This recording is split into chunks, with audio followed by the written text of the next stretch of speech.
Yesterday our fridge stopped working. We thought maybe it was just the power went out. Turns out our fridge is just broken.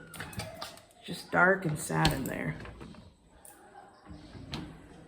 Called someone to fix it. He said it'll cost about 15,000 rupees if they have the part, which they have to get from Calcutta, which is far.